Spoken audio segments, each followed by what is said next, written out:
been a lot of talk about the Knicks ball movement, their lack of assists, the stickiness of their half-court offense. And I dove into that against Washington, exactly what went down, why that might have been. And my conclusion, and it's going to be with the help of the guys at Shot Quality. I'm lucky enough to have been given access to some of their tools to kind of show you what this theory is and why I have that theory. But essentially my theory is the Knicks ball handlers right now are taking the first available shot in floater range, even when there are kickouts available. And those kickouts will create good offense, drive and kick scenarios, aka ball movement, if those passes are made. But those initial passes need to be made in order to generate the ball movement. And increasingly, the ball handlers, and that's Jalen Brunson, that's RJ Barrett, that's Julius Randle, and that's Emmanuel Quickley, are taking that first early clock option in floater range when there are kickouts available.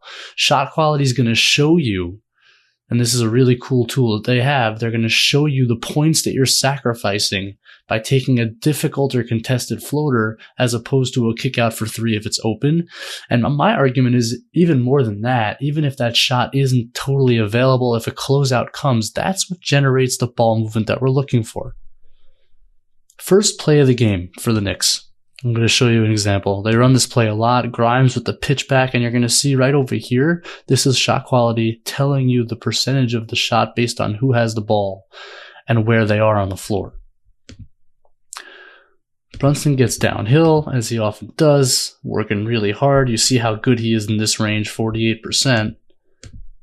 Now here, what Shot Quality is going to show you as it pauses, Brunson 48% from two, but look at this wide open kick out. Look where Porzingis is. 48% from two, 0.97 Shot Quality points, a wide open Julius Randle 3, and this is a wide open Julius Randle 3 at 39% from this spot. 1.18 Shot Quality points. Now, this would be an assist if Julius Randle makes the shot, which who knows. But the point being, you can't generate ball movement if you're unassisted going to floater range and taking that first shot. Now, Jalen Brunson is amazing at these shots. I am not suggesting he shouldn't take them.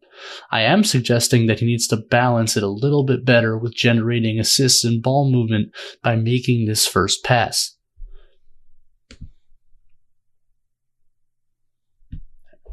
This one results in a miss. Shot Quality is going to show you exactly what was expected and how many points were lost. 0.21 on this possession.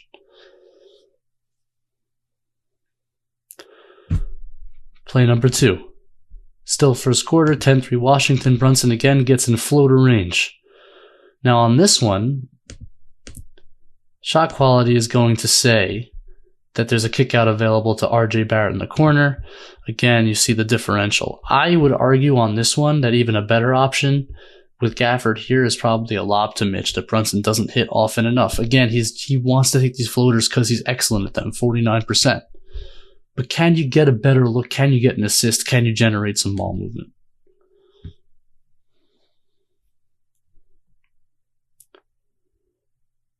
You see the 0.11 points that they sacrificed, and another miss. All right, now let's flash to RJ Barrett, still in the first quarter.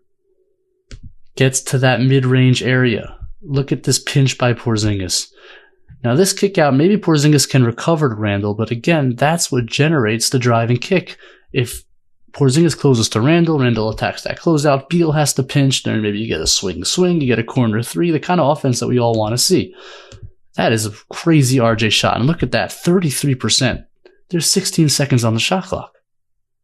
That's just not a shot he should be taking at this stage. Shot Quality is going to show you 33% from here, 0.66 Shot Quality. They point to Brunson, which is a mistake, and that's where the tracking data gets a little wonky. I would say Randle was the obvious pass here, but regardless, another example of a possession where you're sacrificing points. Unassisted bad looks.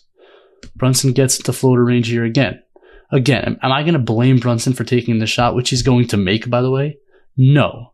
However, this corner pass is right in front of him, right? And like a corner three is one of the best shots in basketball. It's better than even a Jalen Brunson floater. Now this one's pretty uncontested. Again, I have a hard time blaming Brunson for taking it, but shot quality is going to show you again, there are opportunities there. The Knicks are in the paint. There are opportunities to generate ball movement without fancy offense. Just make the pass. Transition. This area drives me nuts. RJ Barrett. Tough move. Gets bumped off by Kuzma. And look at this. I mean, Quickly is right here. Right? I mean, that's an easy pass. Should be in his line of sight. He ends up taking a tough shot. Now, again, he makes this shot, RJ. But you'll see, this is a 41% proposition. Shot quality shows you Brunson. That's a tough pass. I think this is the pass. Quickly in the corner, wide open. Regardless, again, even though RJ makes this shot, can you get a better shot? Can you generate an assist? Can you generate ball movement? All right, now RJ in the post. We're in the third quarter. Gets to his spot. It's a good move. I'm not saying it's not a good move, and he's been better with this little floater in this area.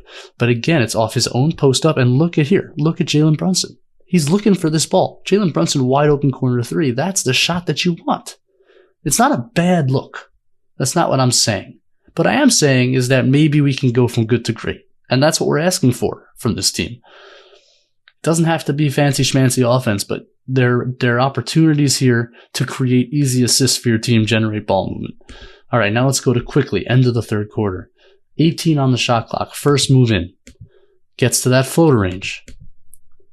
Tough shot. Now he's a good floater taker, 42%, pretty good from there. What's shot quality going to show you? Obi Toppin is open. Now, I don't think Obi's that open here. Like, I would say that if Quickly made this pass, Rui might recover. But again, if Rui recovers, maybe that creates the drive and kick scenario where the next kick is to the corner to Brunson or to the wing to RJ. But this is just a tough shot. 16 seconds on the clock. Is this the best we can do? He's fading away. Like, to me, it's a decision-making issue right now. All right, now I got RJ in the post. Good strong move. Gets in the paint. Again, you've created the advantage. You've collapsed the defense. That's just a good job by RJ. It's what he does well, as he gets into the paint. Now, what do you translate that into? All right, you spin back. This is a tough shot. They got this at 40% for RJ. That's pretty generous. I mean, maybe he's made 40% of these kind of turnaround shots from this area. But look, Deuce McBride. Look at him. Denny Avdia is not paying attention. Now, I'm not saying Deuce is a great shooter or anything, but shot quality is going to show you. That shot, 40% proposition, 0.8. Even a 31% McBride is a higher shot quality points.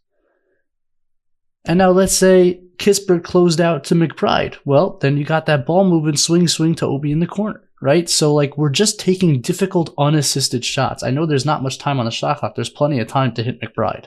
And even if McBride catches, there's time to get it to Obi in the corner. Like, you don't need this shot. I just think end the shot clock, this is like, okay, but if you have the available kick out, make the kick. You see, they're losing those potential points. Quickly again, 19 on the clock. Knicks had made their push to 7 here. This was a big play.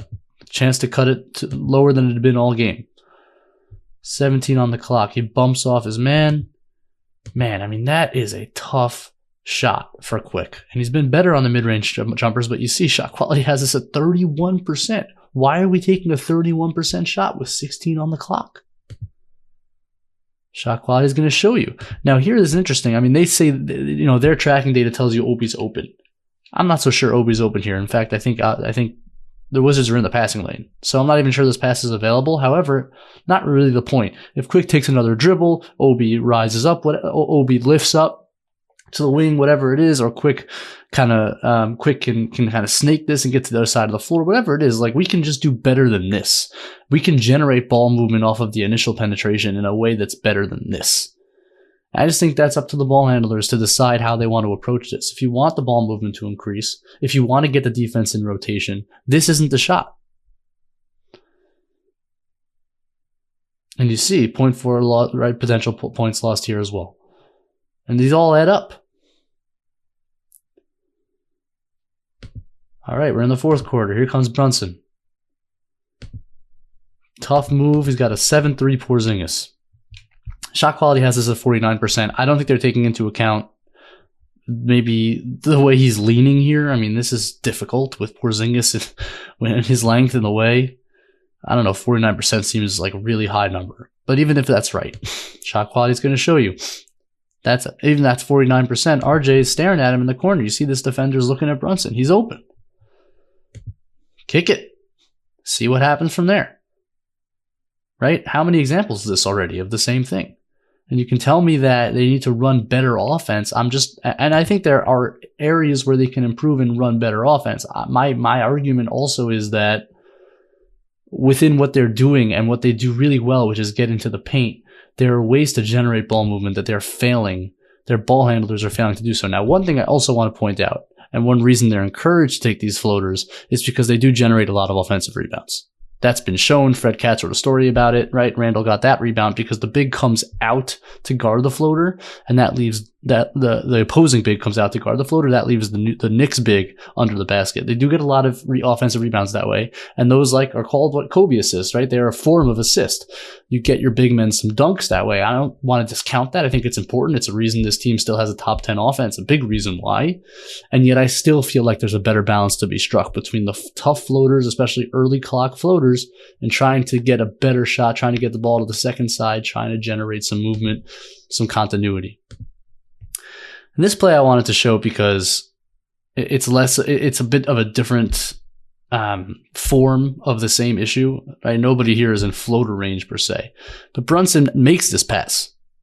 Right? He made the pass. He made the early pass on the pinch to Julius, which we saw RJ didn't do last time.